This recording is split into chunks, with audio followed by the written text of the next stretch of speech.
My parents forced me to donate a kidney to my golden child brother when I was 16. They didn't even tell me until the morning of surgery. He never thanked me, and they never mentioned it again. He destroyed that kidney with alcohol. Now he needs my other one, and my parents are threatening to sue me if I refuse. My mother's lawyer sent the letter on a Wednesday morning. I was at my desk at the insurance company where I worked as an actuary, calculating risk probabilities for life insurance policies, when my phone buzzed with an email from a law firm I didn't recognize, Stevens and Gray, attorneys at law. The subject line read, quote, My hands went cold as I opened it. The letter was formal, dense with legal language, but the meaning was clear. My parents were threatening to sue me for, quote, one son, if I didn't agree to donate my remaining kidney to my brother Caleb within 30 days. They were claiming that because I'd donated once before, I had established a quote two that created a legal and moral obligation to continue. They cited emotional distress, potential wrongful death if Caleb died, and even suggested they might pursue criminal charges for negligence or abandonment. The letter ended with a phone number and a demand that I contact their attorney immediately to quote 3. I read it 3 times, my vision tunneling, my breath coming short and sharp. Caleb needed another kidney, the one I'd given him when I was 16. The one they'd taken from me without warning, without consent, without even telling me what was happening until the morning of the surgery, was failing. And they wanted the other one, my last kidney, the only thing keeping me alive. I closed my laptop and walked to the bathroom, locked myself in a stall, and threw up. Then I sat on the floor, my back against the cold tile wall, and let myself remember what I'd spent 12 years trying to forget. I was 16 years old, a junior in high school, when my parents woke me at 5 in the morning and told me to get dressed. We're going to the hospital, my father said, his voice flat and brooking no argument. There's been an emergency. Caleb needs surgery. Caleb was my older brother by 2 years, the golden child who could do no wrong in our parents' eyes. He was athletic where I was bookish, charismatic where I was quiet, naturally gifted at everything while I had to work twice as hard for half the recognition. Our parents had always made it clear who they valued more, but I didn't hate him for it. I just accepted it as the way things were. What happened? I asked, still groggy, pulling on jeans and a t-shirt. Is he okay? Get in the car, my mother said. We'll explain on the way. But they didn't explain. They drove in silence through the dark, pre-dawn streets, while I sat in the back seat. My stomach knotted with anxiety. When we arrived at the hospital, they led me through a side entrance, down empty corridors, into a pre-op room where a nurse was waiting. Quote 10, she asked, looking at me with something like pity. Quote 11. My father said. Quote 12. That was when I understood. Not fully, not immediately, but enough to know something was very wrong. Quote 13, I repeated. Quote 14. My mother's expression was impatient, almost angry. Ethan, stop making this difficult. Caleb is in kidney failure. He needs a transplant. You're a match. The surgery is scheduled for 7 o'clock. We've already signed all the paperwork. The world tilted. Wait. I'm giving Caleb my kidney? Today? Right now? Yes, my father said. And we need to move quickly. The surgical team is ready. But I didn't agree to this. Nobody asked me. I didn't even know Caleb was sick. My voice was rising, panic overtaking confusion. Why didn't you tell me? My mother grabbed my arm, her fingers digging in hard enough to bruise. Because we knew you'd make it difficult. Because you always make everything about yourself. Your brother is dying, Ethan. Dying. And you're the only one who can save him. So you're going to stop being selfish, and you're going to do this? Do you understand? I tried to pull away, but she held tight. I'm 16. Don't I have to consent? Don't I get a say? You're a minor, my father said coldly. We're your parents. We consent for you. Now get changed into the gown and stop wasting time. I looked at the nurse, desperate for someone to tell me this was wrong, that they couldn't do this. But she avoided my eyes and laid out a hospital gown on the bed. Quote 25, she said quietly. Quote 26. I thought about running, about refusing, about screaming until someone came to help me. But I was 16, scared, and my parents were standing there with expressions that promised consequences if I didn't comply. So I did what I'd always done. I obeyed. They wheeled me into the operating room 90 minutes later, sedated but still conscious enough to see the bright lights, to hear the murmur of voices, to feel the terror of what was about to happen. The anesthesiologist put a mask over my face and told me to count backward from 10. I got to 7 before everything went black. I woke up in a recovery room, pain screaming through my side, stitches pulling tight across my abdomen. My first thought was, it's over. My second was, I gave Caleb my kidney. My third was, they made me do it. A nurse checked my vitals and gave me more pain medication. I drifted in and out of consciousness for hours. When I finally surfaced properly, it was evening. My parents were standing at the foot of my bed, looking exhausted but relieved. Caleb's doing well, my mother said. The transplant was successful. The doctors say his new kidney is functioning perfectly. I wanted to ask if anyone cared how I was doing, if anyone was concerned about the organ they'd taken from my body without permission, but my throat was too dry and my mind was too foggy. Quote 29. My father said. Quote 30. They left. I lay in that hospital bed, 16 years old and missing a kidney I'd never agreed to give, and felt something break inside me, something that would never heal properly. Over the next week, I recovered in the hospital while Caleb recovered in a room 3 floors up. My parents visited him constantly, bringing his favorite foods, his friends, his girlfriend. They visited me once a day for exactly 15 minutes, usually to tell me I was being released soon and needed to stop complaining about the pain. You're young, my mother said. You'll bounce back. Stop being dramatic. When I was finally discharged, I asked if I could see Caleb before we left. My parents exchanged a look. He's tired, my father said. Maybe later. Later never came. Caleb was discharged 2 days after me. I heard him come home, heard our parents celebrating his recovery. I waited for him to come to my room, to thank me, to acknowledge what had happened. He never did. At dinner that first night back, I sat across from him and waited for someone to say something. To talk about the surgery, the transplant, the fact that I'd given him a vital organ. But conversation flowed around the subject as if it didn't exist. My mother asked Caleb about his college applications. My father discussed the basketball season. I might as well have been invisible. Caleb, I said finally, my voice cutting through the cheerful chatter. How are you feeling? He looked up, almost surprised I'd spoken. Quote 37. Quote 38, I said. Quote 39.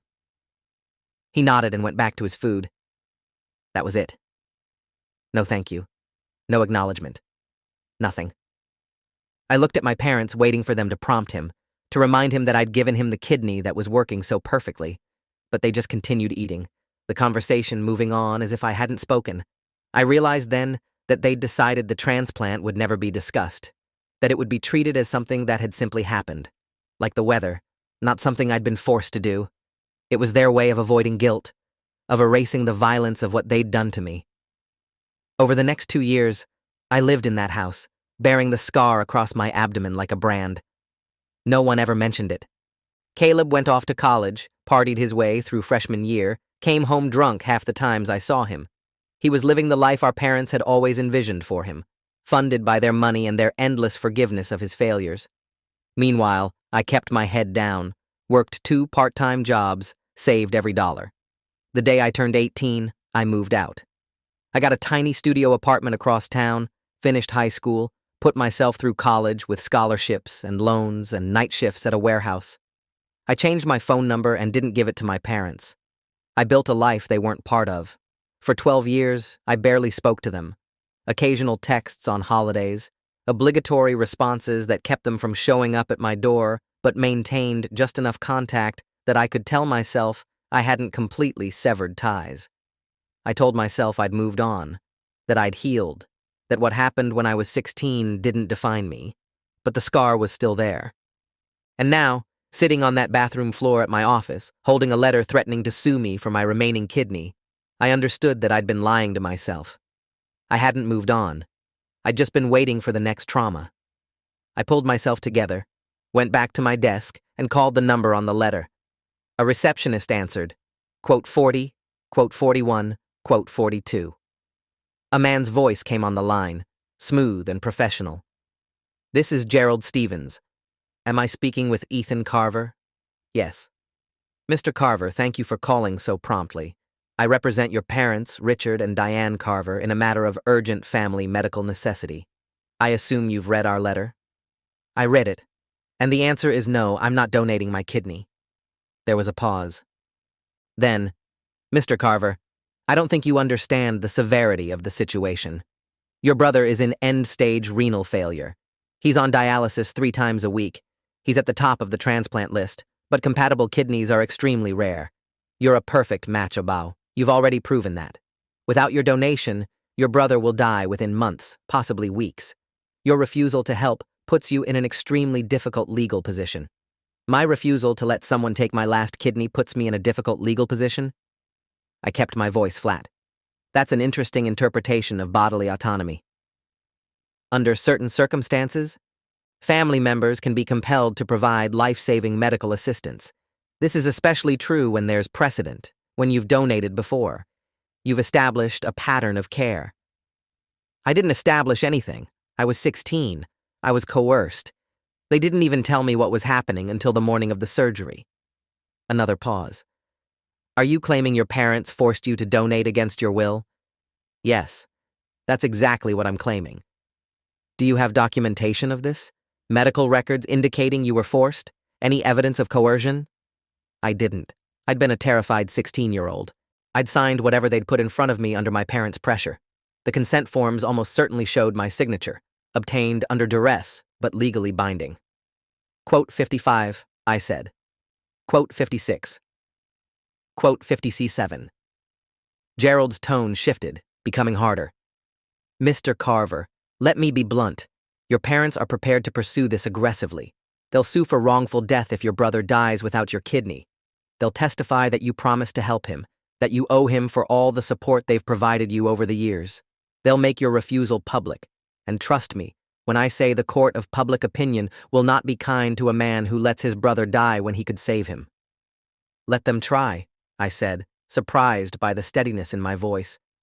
I'm not giving up my kidney. Not for Caleb, not for my parents, not for anyone. If they want to sue me, I'll see them in court. I hung up before he could respond, my hands shaking with adrenaline. Over the next week, I received daily calls from Gerald Stevens, each more threatening than the last. Voicemails explaining the strength of their case, the precedents they'd found, the likelihood that a judge would compel me to donate. I didn't return the calls. Instead, I found my own lawyer. Her name was Simone Harper, a tough medical malpractice attorney in her 50s who came highly recommended. I met her in her office downtown, the walls covered with framed articles about cases she'd won, awards from legal organizations, testimonials from grateful clients. I told her everything.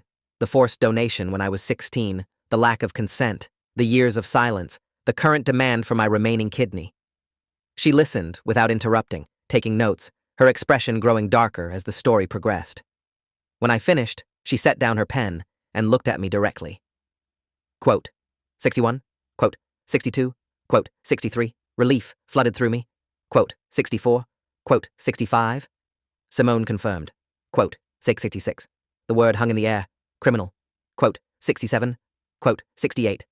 The thought was dizzying, holding my parents accountable, making them face consequences. But also, opening up the worst experience of my life to public scrutiny, testifying in court, reliving every terrible moment. I said. Simone nodded. I left her office feeling unsteady, like the ground beneath me had shifted. For 12 years, I'd told myself that moving forward meant leaving the past alone, that healing meant forgetting. But maybe I'd been wrong.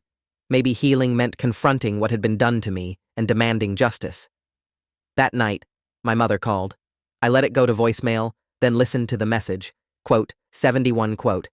The message was typical of her. No acknowledgement of what she'd done, no apology, just guilt and manipulation. I deleted it and poured a drink. Over the next few days, I received messages from both parents, from extended family members who'd somehow gotten my number, even from people who knew Caleb and had been told I was refusing to help him. They all said the same thing. I was selfish, cruel, heartless. How could I let my brother die when I had the power to save him? Didn't family mean anything? What kind of person valued their own comfort over their sibling's life? The messages piled up, each one a small knife twisting in my gut. I started to doubt myself. Maybe I was being selfish. Maybe I should just donate the kidney and be done with it. Maybe saving Caleb's life was worth the risk to my own. But then I'd touch the scar on my abdomen, remember the terror of waking up in that pre-op room, remember the years of being invisible in my own family. And I'd remember I didn't owe them anything, not after what they'd done. 2 weeks after receiving the initial letter, I got a call from an unknown number. Against my better judgment, I answered. Ethan? The voice was hoarse, weak. Caleb's voice. Quote 73. I almost did, but something made me wait. Quote 74-4, quote 75. The apology was so unexpected I couldn't process it. Okay, I said finally. Why are you calling? Because I don't want your kidney. His voice cracked. I told Mom and Dad I didn't want it, that I wouldn't accept it even if you agreed. But they won't listen. They're acting like I'm 12 years old and they can make my medical decisions for me. I'm 30 years old and they're treating me like a child. Then tell them to back off. Tell them to drop the lawsuit. I have, multiple times. They won't listen. They've convinced themselves that you owe me this, that family means sacrificing for each other no matter what. I tried to tell them what they did to you was wrong, but they don't see it that way. They genuinely believe they did the right thing. The revelation shifted something. You know what they did was wrong? Of course I know. I've always known. I was 18, Ethan. I was awake during the whole thing. I knew you were downstairs being prepped for surgery, knew you hadn't been told until that morning. I tried to stop them. I told them we should wait, that you should have time to think about it, that forcing you was insane. But they said there was no time, that I was dying, that you'd understand eventually. I believed them because I was scared, and I wanted to live. But I knew it was wrong. The admission hit me like a physical blow. You never said anything, not once in 12 years. I know. His voice was thick with shame. I told myself I was respecting your privacy, letting you move on, but really I was just being a coward. I didn't want to face what I'd let them do to you. It was easier to pretend it never happened. We were both silent. Finally, I said, Why are you telling me this now? Because you deserve to know the truth, and because I'm dying, and I don't want to die with this hanging over us. I want you to know that I don't expect anything from you. I don't want your kidney. I don't want you to sacrifice yourself for me again. What our parents did was unforgivable. I should have said that 12 years ago. I'm saying it now. Are you really dying? I asked. Or is this another manipulation? I'm really dying. End-stage renal failure. The kidney you gave me lasted about 8 years. Then I destroyed it with alcohol. That's on me. I was depressed, self-medicating, spiraling. I've been sober for 2 years now, but the damage was done. I'm on the transplant list, but my blood type is rare, and the chances of finding a match in time are low. So yeah, I'm probably dying. But I've made my peace with it. I just wanted to make peace with you first. I didn't know what to say. Part of me wanted to believe him. Part of me thought this might be an elaborate manipulation, a new tactic to get me to donate. I said. He coughed, a wet, rattling sound. Quote 96. He hung up before I could respond. I sat, holding the phone, my mind spinning. Caleb didn't want my kidney. Caleb had tried to stop them. Caleb was giving me access to the evidence I needed. Was it real? Or was it manipulation? I called Simone and told her about the conversation. If the documents exist, we need them, she said immediately. Medical records from the original donation, consent forms, any communication between your parents and the hospital. With that evidence, we can build an ironclad case. But Ethan, breaking into their safe would be illegal. If you got caught, it could compromise everything. What if I had permission? What if Caleb told me where the safe was and gave me the combination? Then it's more complicated, but still risky. Is there any way to get them legally? I could request my medical records from the hospital, I said. But that would alert my parents that I'm building a case, and they might destroy evidence if they knew. Simone was quiet, thinking. Let me make some calls. We might be able to subpoena the records directly from the hospital without your parents knowing. Give me a few days. But I didn't have a few days. The lawsuit was moving forward. Gerald Stevens had filed papers in court, alleging that I was violating my, quote, 104, quote, by refusing to donate. The case was absurd legally, but the publicity was damaging. Someone had leaked the story to a local news blog, and suddenly I was being painted as the villain, the brother who'd let his sibling die out of spite. The article didn't mention that I'd been forced to donate before. It didn't mention that I was 16 and never consented. It just portrayed me as cruel and selfish. The comments section filled with vitriol. My coworkers started asking questions.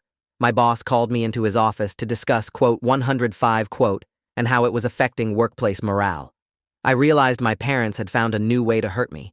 They'd weaponized public opinion. That night, I drove to my parents' house. I'd been there only once since I moved out, or to pick up some books I'd left behind. The house looked the same. A large colonial in a nice suburb, perfectly maintained lawn, 2 cars in the driveway. The kind of house that screamed, quote, 106, quote, I parked down the street and waited. Through the front windows, I could see my parents in the living room, watching television. They looked older than I remembered, grayer and more worn. For a moment, I felt a pang of something that might have been sympathy. Then I remembered why I was there. At midnight, when all the lights had been off for an hour, I used my old house key, I'd never returned it, to let myself in through the back door.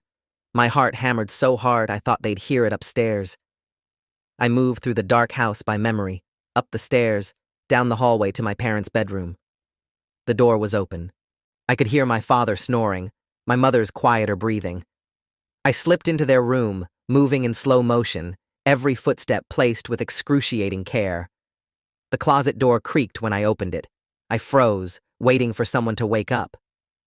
But the snoring continued. Inside the closet, I found the shoe rack exactly where Caleb had said it would be. Behind it, built into the wall, was a small safe. I entered the combination, 142738. The safe clicked open. Inside were file folders, jewelry boxes, stacks of cash. I pulled out my phone and used its light to examine the folders. One was labeled, quote, 107, quote. My hands shook as I opened it. Inside were documents from the kidney donation, consent forms with my forged signature, medical records detailing the transplant, insurance claims, billing statements. There was also a letter from the hospital's ethics committee, dated 3 days after the surgery. I read it by the light of my phone, my blood running cold. The letter stated that the hospital had opened an investigation into the circumstances of my donation after a nurse had filed a complaint. She'd noted that I'd appeared confused and coerced during pre-op, that I'd asked questions suggesting I hadn't been informed about the surgery until that morning. The ethics committee had interviewed my parents, who'd insisted I'd been fully informed and had consented enthusiastically. They'd interviewed me, too. I vaguely remembered a woman coming to my hospital room, asking questions I'd been too drugged and traumatized to answer properly. The committee had concluded that, while the situation was concerning, there wasn't sufficient evidence to suggest coercion. The donation had proceeded, the case had been closed, and the hospital had moved on. But the letter's existence meant someone had known, someone had questioned what happened, and my parents had lied to protect themselves. I took photos of every document, then closed the safe and crept back downstairs. I was almost to the back door when a light flicked on in the kitchen. "Ethan?" My mother stood in the doorway, wearing a bathrobe, her face a mix of shock and anger. "What are you doing in our house?" "Getting evidence," I said, holding up my phone. "Evidence that you forced me to donate my kidney when I was 16. Evidence that the hospital investigated you. Evidence that you lied to cover it up." She paled. "You broke into our safe? You stole our private documents?" "I took photos of documents that belonged to me. Medical records about my body, my surgery, my trauma. Those are protected medical records. You can't use them in court. You obtained them illegally." "Actually, I obtained them with permission from Caleb, who gave me the safe combination. And they're my records, about my medical treatment. I have every right to them."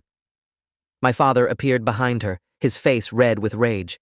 "Get out of our house, now, before I call the police." "Go ahead," I said. "Call them. I'd love to explain to the police why you're so protective of documents that prove you committed medical battery against your minor child." He lunged forward, but my mother grabbed his arm. "Richard, don't. He's trying to provoke us. I moved toward the back door, my heart racing. You're going to withdraw your lawsuit, drop all threats, and leave me alone. If you don't, I'm going public with everything. The forced donation, the ethics investigation, the lies you told. I'll destroy your reputation. I'll make sure everyone knows what you did. You ungrateful, my father started, but I cut him off. I'm not ungrateful. I'm traumatized. There's a difference. You violated my body, stole my organ, and then pretended it never happened. You don't get to act like the victims here. I left before they could respond, driving away with my hands shaking so badly I could barely grip the steering wheel. When I got home, I sent all the photos to Simone with a message. Got the evidence? They know I have it. What's next? Her response came 5 minutes later. Perfect. Meet me tomorrow morning. We're filing a countersuit. The next day, Simone and I sat in her office going through the documents. She was particularly interested in the ethics committee letter. This is gold, she said. It proves the hospital had concerns. It proves your parents lied during the investigation. It establishes a pattern of coercion and deception. With this, we can file a civil suit for medical battery, intentional infliction of emotional distress, and fraud. We can also report this to the state medical board and potentially pursue criminal charges. Will it work? I asked. Will they actually face consequences? They'll face something. Whether it's criminal charges or a civil judgment or just public exposure, they'll face something. And Ethan, their lawsuit against you is dead in the water. No judge will compel you to donate after seeing this evidence. In fact, I wouldn't be surprised if their lawyer withdraws the suit once we file our countersuit. No one wants to be associated with a case this ugly. That afternoon, we filed. The countersuit was comprehensive. Medical battery, emotional distress, fraud, violation of medical ethics, and a request for damages totaling $5 million. We also filed a complaint with the state medical board requesting an investigation into the hospital's handling of my donation. Within hours, the story exploded. The same news blog that had painted me as the villain published a follow-up article, quote, 131, quote. The article included details from our countersuit, the ethics committee letter, and statements from Simone about bodily autonomy and medical consent. The comments section, which had been full of vitriol against me, flipped overnight. Suddenly people were calling my parents monsters, demanding they be prosecuted, sharing their own stories of family medical coercion. The shift was dizzying. My phone exploded with messages, from reporters requesting interviews, from advocacy organizations offering support, from lawyers suggesting additional legal strategies. My boss called to apologize for questioning me and offer whatever time off I needed. Even distant relatives reached out to say they'd had no idea what happened and were horrified. But the call that mattered most came 3 days after we filed. It was from Gerald Stevens. Mr. Carver, I'm calling to inform you that I'm withdrawing as counsel for your parents. I've advised them to drop their lawsuit against you immediately. I was not made aware of the circumstances of your previous donation, and I wouldn't have taken this case if I'd known. What they did to you was unconscionable. So they're dropping the lawsuit? They will be. They don't have a choice. No lawyer will touch this now. I'm sorry you were put through this, Mr. Carver. For what it's worth, I hope you get justice. He hung up. I sat staring at my phone, feeling something I hadn't felt in years, vindication. My parents were backed into a corner. Their lawsuit was dead. Their reputation was destroyed. And for the first time since I was 16, they were being held accountable. But the story wasn't over. A week later, the state medical board announced they were opening a formal investigation into both my parents and the hospital that had performed the transplant. The board's statement was damning. Quote, 135, quote, the hospital, desperate to avoid liability, released a statement saying they'd fired the surgeon who'd performed my transplant and implemented new protocols for evaluating donor consent. It was too little, too late, but it was something. My parents went silent. No calls, no messages, no attempts to contact me. But their lawyer, not Gerald, a new one, reached out to Simone to discuss a settlement. The offer was insulting. $50,000 and a promise to drop all claims if I dropped my countersuit. Simone laughed and rejected it. Quote, 136. She told me. Quote, 137. They did. 2 weeks later, the new offer arrived. $1 million, a full public apology, and cooperation with the medical board's investigation. It also included a personal letter from my mother. I opened it with shaking hands. The letter was handwritten 2 pages long and started with the words, "Dear Ethan, I don't expect forgiveness." She went on to explain, not excuse, but explain what had happened. Caleb had been diagnosed with kidney failure suddenly, an autoimmune disease that had attacked his organs without warning. The doctors had said he needed a transplant within weeks or he'd die. She and my father had been tested, but neither was a match. I was the only family member who was compatible.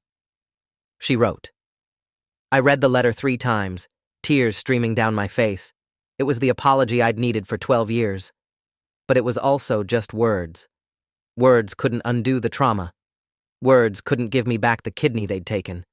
Words couldn't erase the years of therapy, the trust issues, the nightmares where I woke up back in that pre-op room. I showed the letter to Simone. What do you think? I think she's trying to reduce damages and avoid criminal prosecution, she said bluntly. But I also think the apology is real. People can be both genuinely remorseful and strategically motivated. The question is, what do you want? I thought about it for a long time. What did I want? Revenge? Justice? Money? Healing? I want them to face consequences, I said finally. But I don't want to spend the next 2 years in court. I want to move on with my life. Simone nodded. Then we negotiate. But we negotiate from a position of strength. We get you what you deserve. The final settlement took 6 weeks to negotiate. In the end, my parents paid $2 million, $1 million from them, $1 million from their homeowner's insurance. After we argued the trauma occurred in their home, they issued a public apology, admitting what they'd done and acknowledging the harm. They agreed to cooperate fully with the medical board's investigation. They agreed to cover all my therapy costs for life, and they agreed to stay away from me unless I initiated contact. The settlement was approved by a judge who took the unusual step of addressing my parents directly from the bench. Quote, 147 quote. The judge's words were quoted in every news article about the case. My parents became cautionary examples, their names synonymous with medical coercion and parental overreach. They lost friends, status, respect. My father retired early from his law practice. My mother stopped attending her social clubs. They became invisible in the community that had once celebrated them. I felt no satisfaction in their downfall, just exhaustion and relief, and the beginning of something that might eventually become peace. 6 months after the settlement, I received a call from the hospital where Caleb was being treated. He'd been moved to hospice. He was dying. They wanted to know if I'd like to visit. I thought about saying no, thought about letting him die the way he'd let me suffer, ignored and alone. But I remembered his phone call, his apology, his admission that what our parents did was wrong. I remembered that he'd given me the safe combination that made everything possible. So I went. Caleb was in a private room overlooking a garden. He looked skeletal, his skin yellow, his eyes sunken. But when he saw me, he smiled. You came. I sat in the chair beside his bed. Yeah, I came. Did you get your settlement? I did. $2 million, public apology, the whole thing. Good. That's good. They deserve to pay. I'm glad you made them. We sat in silence. Finally, I said, I'm sorry you're dying. He laughed, a weak, rattling sound. Don't be. I did this to myself. The drinking, the self-destruction. I had the gift you gave me and I destroyed it. That's on me. But Ethan, I want you to know. I'm grateful. For the kidney you gave me. It gave me 12 more years. 12 years I used badly, but still. 12 years I wouldn't have had. Thank you. You're welcome, I said, surprised to find I meant it. There's something else you should know, Caleb said. About why Mom and Dad were so desperate for you to donate again. It wasn't just about saving me. It was about assuaging their guilt. They convinced themselves that if you donated willingly this time, it would somehow erase what they'd done before. If you chose to give me a kidney, it meant the first time was okay. That's why they pushed so hard. They needed you to validate their choice. The revelation was clarifying. So they wanted my kidney to make themselves feel better? Yeah, and when you refused, it forced them to face what they'd really done. That you'd never consented. That they'd violated you. That's why they fought so hard. They couldn't handle the truth. I thought about this. about how much damage people could do trying to avoid guilt, how my parents had been willing to destroy me rather than confront their own conscience. I forgive them, I said, surprising myself, not because they deserve it, but because I need to let it go. Caleb squeezed my hand weakly. You're a better person than any of us. He died 3 days later. I attended the funeral, standing at the back of the church, watching my parents grieve. They looked broken, aged by loss and shame. Part of me felt sorry for them, but mostly I felt free. Because Caleb's death wasn't my responsibility. Because I'd set boundaries and they'd held. Because I'd survived my family's attempt to sacrifice me and come out the other side whole. After the funeral, my mother approached me hesitantly. Thank you for coming, and for visiting him. It meant a lot. I didn't do it for you, I said. I know. But still. Thank you. She paused, tears streaming down her face. I know I have no right to ask. But someday, when you're ready, I'd like to try to build a relationship with you. A real one. Based on respect and boundaries and actual love, not obligation. I understand if that's never possible. But if it is, I'd like to try. I looked at this woman who'd given birth to me, who'd raised me, who'd violated me in the worst possible way, who'd finally, belatedly, acknowledged what she'd done. I said. She nodded. Quote 169. I walked away from her, from the funeral, from the family that had nearly destroyed me. I got in my car and drove to the lake where I'd gone as a kid, before everything fell apart. I sat on the shore and felt the sun on my face and the breeze in my hair. I was alive. I was whole. I had both my kidneys and my autonomy and my future. And that was enough. 5 years later, I remarried a bro. My first marriage had been destroyed by my inability to trust, my trauma manifesting as walls I couldn't lower. But therapy helped. Time helped. Justice helped. My new wife, Lauren, was a nurse who understood medical trauma, who never pushed, who let me set the pace. We had a daughter we named Grace, and when she was born, I looked at her tiny, perfect body and promised I'd never treat her as anything but fully human, fully autonomous, fully worthy of respect. My mother sent gifts on Grace's birthday, cards on holidays. I didn't respond, but I didn't throw them away either. Maybe someday I'd let her meet her granddaughter. Maybe not. The choice was mine, and mine alone. That was what freedom looked like. Years dissolved into a life rebuilt from trauma into something resembling peace. I never spoke to my father again. He died of a heart attack 2 years after Caleb, and I didn't attend his funeral. But I eventually, slowly, began supervised visits with my mother at a therapist's office. She was different now, humbled by consequences, genuinely trying to understand what she'd done. Our relationship would never be what it should have been, but it was something. And sometimes, something was enough. The settlement money went into a trust for Grace's education and a foundation I started for teens facing medical coercion. I spoke at conferences, wrote articles, helped pass legislation requiring enhanced consent procedures for minor organ donors. I turned my trauma into protection for others. That was how I survived. Not by forgetting, but by transforming the pain into purpose. On Grace's 10th birthday, as I watched her blow out candles and make a wish, I realized I'd finally stopped waiting for the other shoe to drop. I'd stopped living in fear that someone would take from me again. I'd stopped believing I was only valuable for what I could give others. I was whole, not healed. Maybe I'd never fully heal, but whole, autonomous, free. That was justice. That was victory. That was enough. Thanks for watching till the end. Make sure to subscribe and like to not miss the next story.